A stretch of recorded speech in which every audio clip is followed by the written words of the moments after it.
Welcome. This is the Cisco CCNA3-ENSA, also known as the Enterprise Networking Security and Automation course.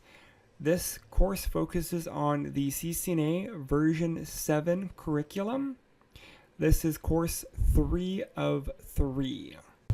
Module 11 is all about network design. So we're going to be talking about the hierarchy structure, the scalable structure, and we're going to be talking about the hardware, both of the router and of the switch. So let's go ahead and jump right on in. Hierarchy network. So essentially, there is a 3-layer model, and I know there's supposed to be a video, and that's if we're using the packet tracer, the NetAcad training. It's inside their training, but we're just going to go ahead and do it this way. So we have a top layer, we have a middle layer, and we have a bottom layer. The bottom layer is called access, middle layer is called distribution, top layer is called the core. So this is going to be, the core is going to be like our layer 3 switches. And those are going to be the more expensive switches. Underneath our core switches will be distribution switches. This may be like a classroom or a building type switch. And then our distribution switches will actually then have access layer switches. These are going to be more of the dumber switches. This is also going to be what's going to connect to our end devices. Our end devices are in the access area. Core, distribution, access. And again, normally how we do this is the core is the most expensive, distribution is the second most expensive, and access is the cheapest. And we're going to have designs throughout this entire lecture covering this. So we do this design because it's scalable, because the network needs to be able to scale or to grow as the network grows. So as the organization or the business, as it grows, we're going to have to talk about things like, can it support its critical applications? Can it keep pace with the different diversity of the business needs? Can we centralize the management of the different layers? So as we've grown throughout the last 30 plus years, we've also got a newer concept called borderless switching networks. And that is now looking at different branch locations and how they tie directly into our different LANs. So the borderless switch network provides the framework to unify wired and wireless access built on a hierarchy infrastructure of the different hardware that is both scalable and resilient. Resilient means it can recover, it can be damaged and still be functioning. Borderless switched networks are very hierarchy, they're very modular, they're very resilient, and they are flexible in nature, meaning they can adapt based off of the requirements that are being thrown at them. The hierarchy model, again, 3-tier versus 2-tier. 3-tier, we have our core, distribution, and access. Here is our access groups. Here's our core groups. Our distribution groups in the middle, access groups are on the bottom. Where 2-tier basically collapses the core and distribution into one layer, and access is by itself.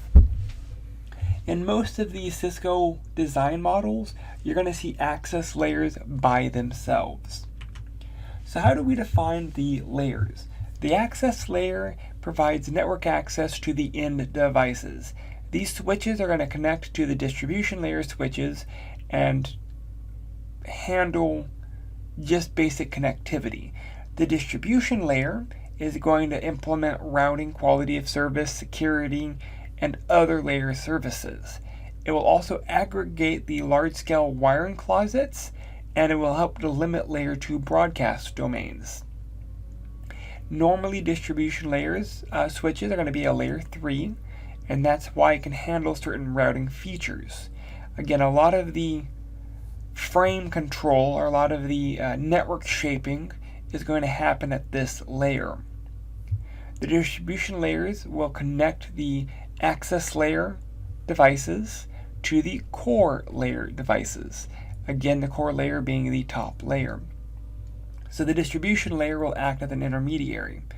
The core layer is the network backbone, and it will connect to several layers of the different networks. The core layer also provides basically fault isolation and high-speed backbone connectivity. This is going to be the most expensive area of those switches. So essentially, let's say we have a 7-building campus.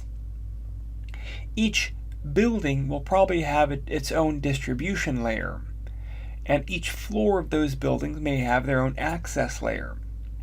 We have our core layer that actually interconnects all of the different buildings. And again, here's another example of how we would be designing that. Here we have multi-building locations, each building having their own distribution, and inside each building they have the stacked access. Again, typically one access per floor, one access per room, kind of just depends on how you're looking at it. If we do a 2-tiered model, we will have our core and our distribution kind of collapsed, and from there we'll have each floor being their own separate access networks.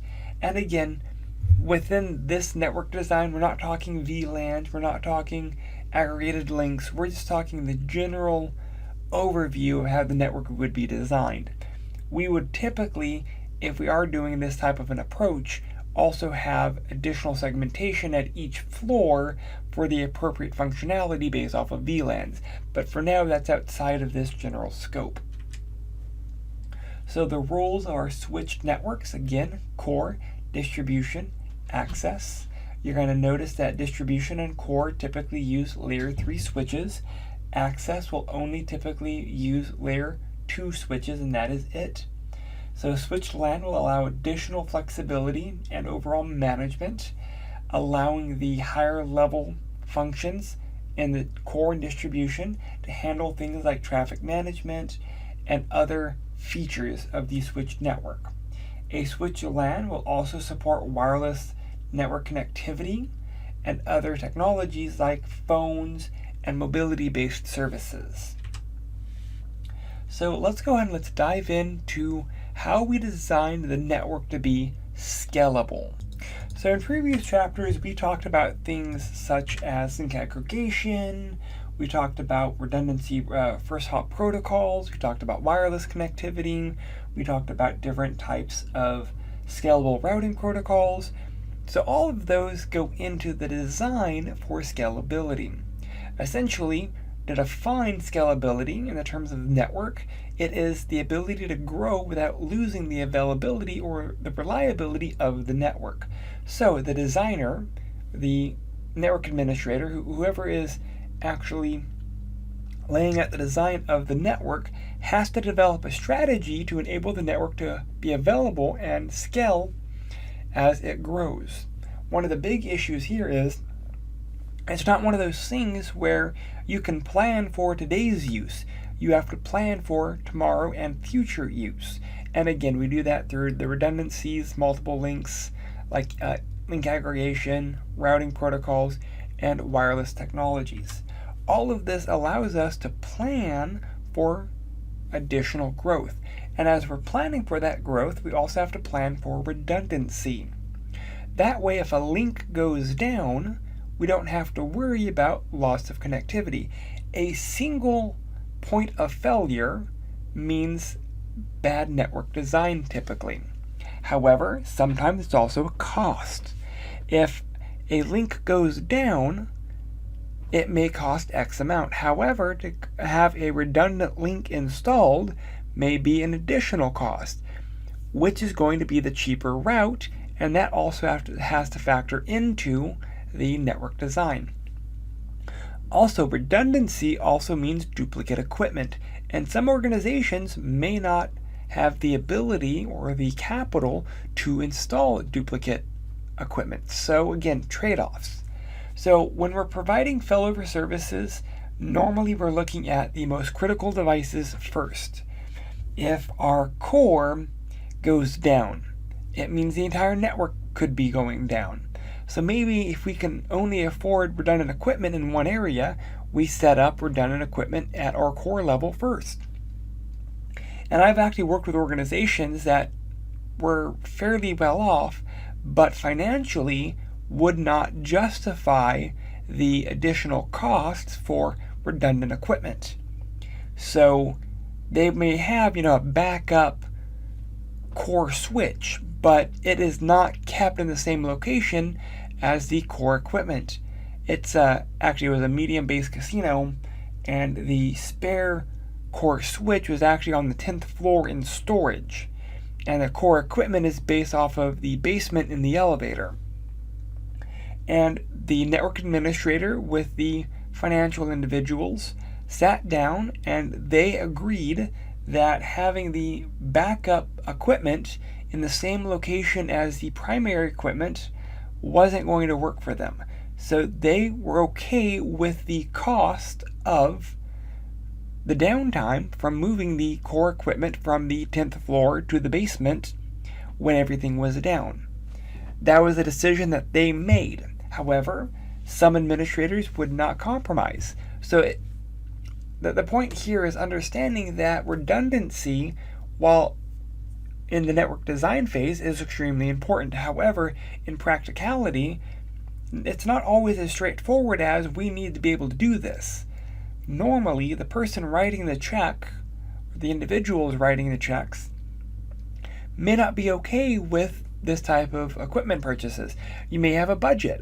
There's other factors there than just being able to have redundant connections. So let's assume for a minute that our redundant connections are allowed because our administrator sits behind us and we have the budget. This brings up some other issues. If we have multiple links connected to the same switch or the same switching domain, we may end up with a switching loop. So to prevent this, we'd have to do some type of spanning tree protocol. If we were doing multiple links, because we have older switches, for example, and we need more bandwidth, we may do redundant paths or link aggregation. Again, that may cause additional issues, but we can solve them by being able to sit down and design the network ahead of time.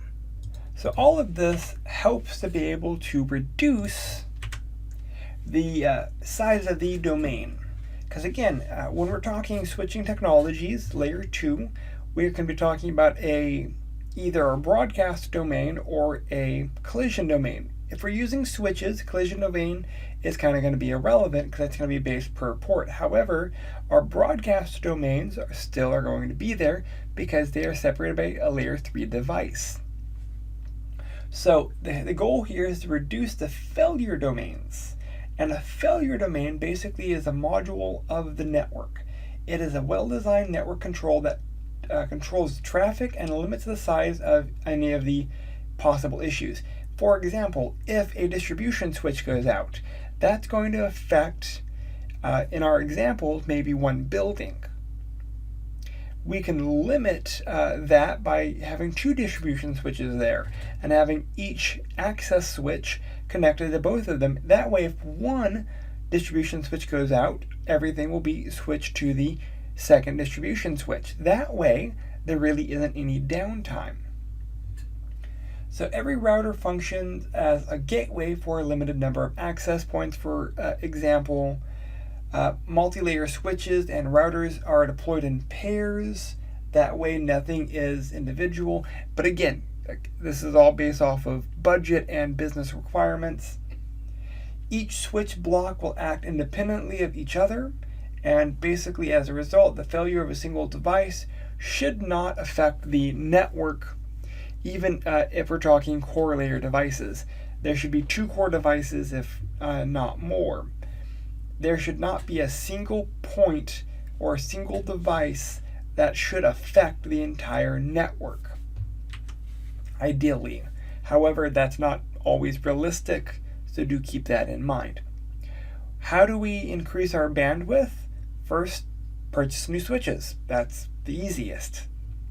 And that's not always the easiest, but that's going to be realistically the longer term solution. However, switches cost money.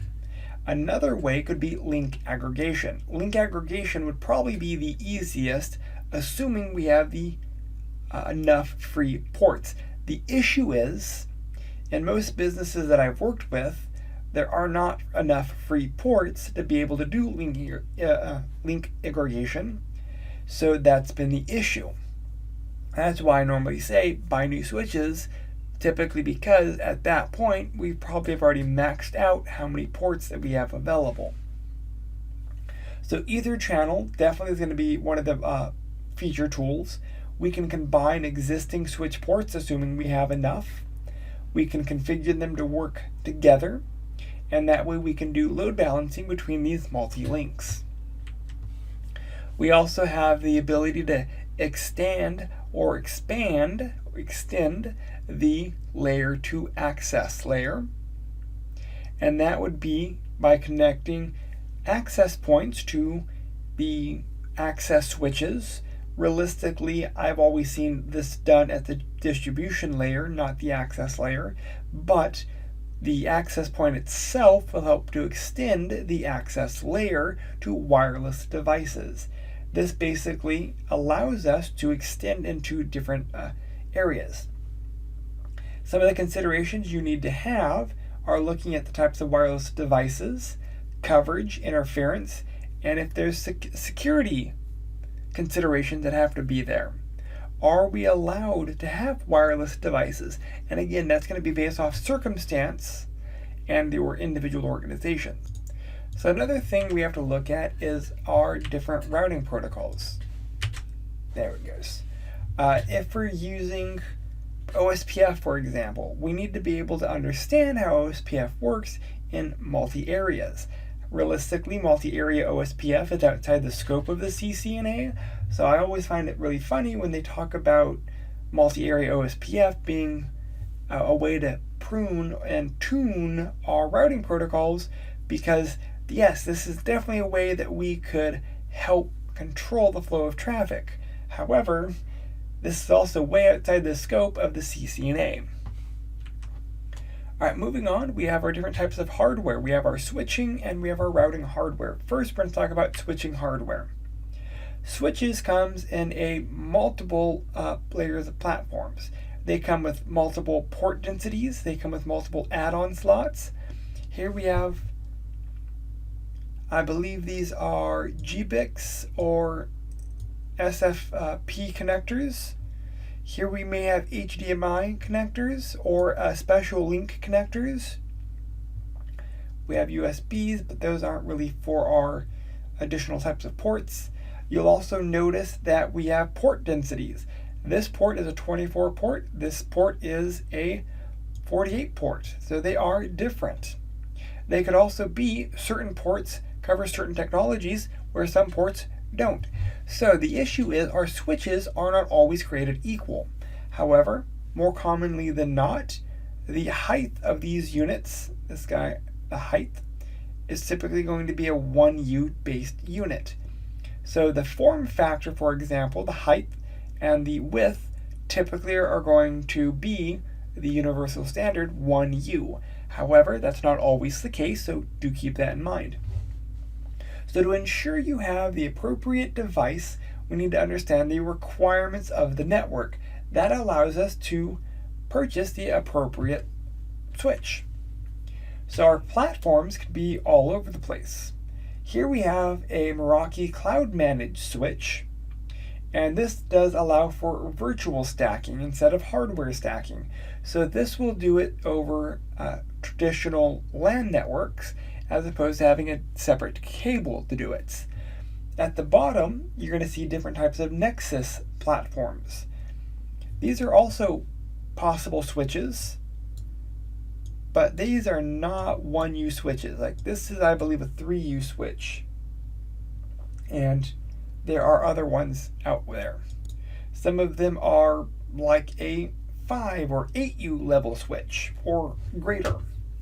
Again, it all depends on your requirements. Realistically, these larger switch units are not cheap. I've been able to purchase like a $200,000+ switch because that's what was needed for the organization. However, most organizations aren't going to be able to splurge on that. So there's pros and cons for picking out the different types of switches. Meraki is now owned by Cisco, so you're going to start seeing more Meraki-based products in the Cisco portfolio. Again, service providers will have additional layer switches. These are going to be that help run a service network or like an ISP, way outside the scope of what an average everyday type individual would be using. They will require very specific intelligence application features. They're going to need unified services, virtualization. They're going to have integrated security, and they're going to have to be able to have more of a simplified management for this environment. The issue here is a regular core switch or a regular distribution switch and a ISP level switch. They're not going to be the same.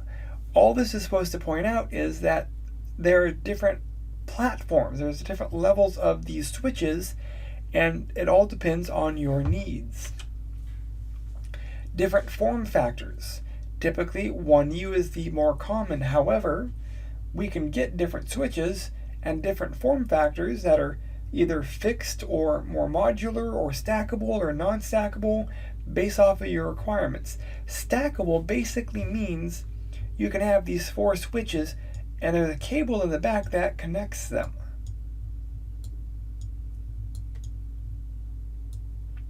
And that way, all these switches can logically act as one type of switch, when in reality, it isn't.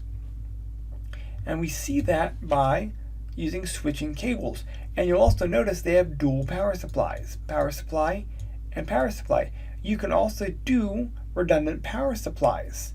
Again, most of these are going to be 1U, and that's going to be the traditional 1.75 inches in height.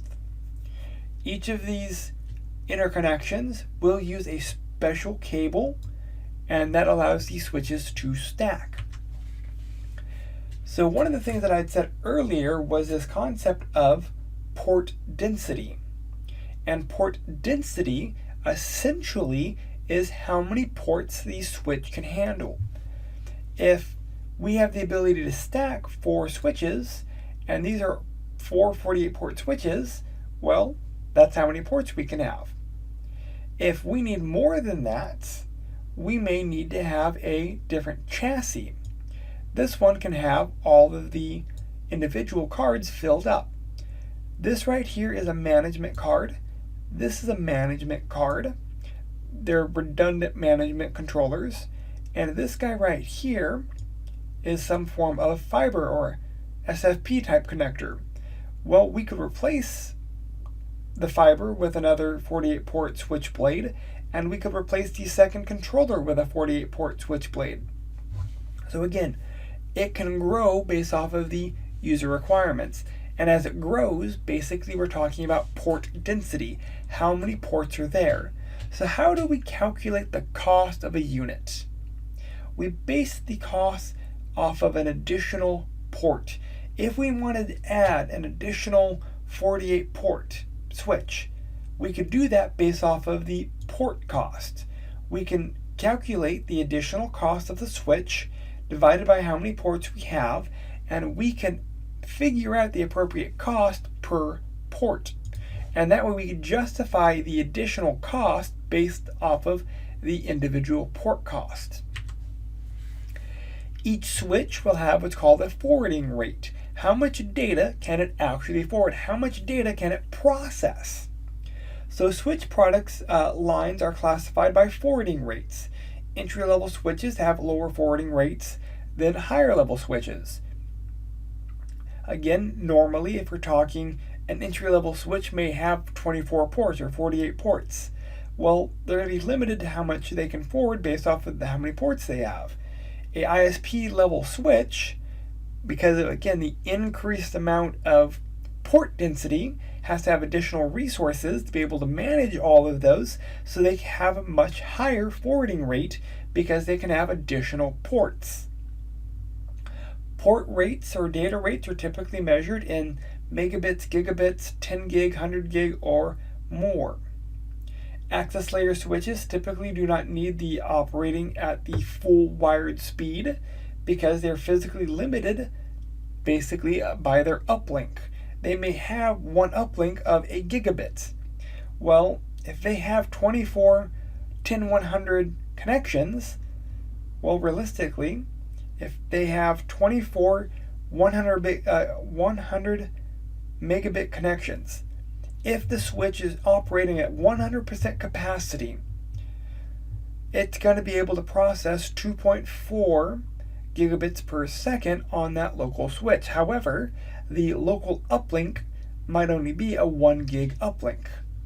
So you may have 2.4 gigabits worth of data being able to be transmitted, but if you're limited by the uplink of 1 gig, you're limited at that data rate.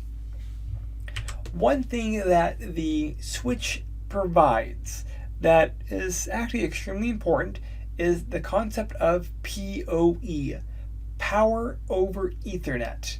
The switches have the ability to power devices over a switch port. Now again, not everything can be powered this way. Normally, phones, access points, cameras, those can be powered over our PoE. PoE basically takes an Ethernet cable and it puts power on a pair. And that power powers those devices. That way you don't need additional power outlets. If you're mounting an access point on the ceiling, you don't need power ran to that location because the access point can get its power through the switching fabric. However, that means that fabric must support PoE, must support the power over Ethernet. And there are different flavors of PoE, so also keep that in mind. It's not just all PoE is functioning. PoE has been around for quite a while now, so there are different versions of PoE. PoE versus PoE plus versus PoE plus plus. And there's different standards in how much power that each PoE can support. Some support 24 volts, some support 48 volts. So those are considerations. However, PoE is actually not really covered in that level of detail for the CCNA. So just wanted to point that out. We also have different layers of operational switches. Switches can operate at layer 2, or if you have a specialized switch, they can operate at layer 3. Normally, multi-layer switches that operate at both layer 2 and layer 3, they will support specialized hardware such as application-specific integrated circuits, ASICs. Basically, this is dedicated software and dedicated software structures that can streamline forwarding of packets specifically to the processor. That way, there could be specific functionality for those switches. Maybe that switch specialized in having a VoIP controller. That way, it handles voice over IP a little better than an average everyday switch. So overall, how do we pick the right switch? How do we pick a switch that's going to provide the same function that we're going to need? Well, first, we need to understand the cost, the budget we have to work with. That allows us to pick out features like port density, power, port speeds, how scalable it is it stackable, how reliable is it, and things of that nature. These are the key considerations when selecting a switch. So now that we talked about switches, we can talk about routers. So router hardware. So routers use the network portion, normally a prefix of the destination address, to properly select the destination. So if a link goes down, an alternate path should become available. All hosts on the network will specify the IP address of the local router's interface as a default gateway. We already know that. We understand how default gateways work. We understand that the interfaces can be a physical interface or a virtual interface. Routers contain broadcast domains. A router is a layer 3 device and it functions at layer 3. They normally interconnect geographical separated areas. Realistically, they connect one LAN to another LAN. They group users logically by department, by application, by company, by resource, by certain criteria, whatever that may be. They provide enhanced security by filtering or controlling the flow of data packets. A Cisco router, here is an example of an ISR, or Integrated Service Router 4000 series. We've been working with 4331s inside of multiple labs, and these are pretty common. They're optimized that work at the branch level. Just like our discussion on switching technology, our routers are going to be the exact same thing. Our routers can have a 1U chassis router, or it can have an 18U chassis router, or anything in between. These are called Aggregation Service Routers, ASRs. Here we're looking at the ASR 9000. And sometimes you can have an open door or closed door. All of these are about network convergence systems. These normally operate at the service providers. These are routers for the service providers' networks. And they help provide end-to-end solutions. Normally these are like multi-million-dollar devices. Maybe not multi-million, but I mean, I've easily seen one of these cost well over $1 million. We have add-ons, because as our connections come into our routers, we may have different types of inputs that are required. So industrial routers, such as the one shown below, they could be the Cisco the 1100, it could be a home router, it could be a dial-up router. It just really depends on what we need. We have router form factors that are small, that could be less than 1U. This is going to be a Cisco 900 series. This is a fairly small. This is more equivalent to like a Soho or a small office home router. We have large routers, again, the Cisco ASR 9000 or 1000 aggregate service routers. These are huge port density, port dense, very resilient, very programmable, very scalable type devices, but you're paying for them. Here's another example. It can have a multi-power supplied unit with multi-routable ports. This is a converged system. It's a 5500 series router with multiple ports. Again, this is typically going to be used for like a data center or large network or an ISP. This is going to be something smaller than a Cisco 900. We have a Cisco 800, and this is definitely a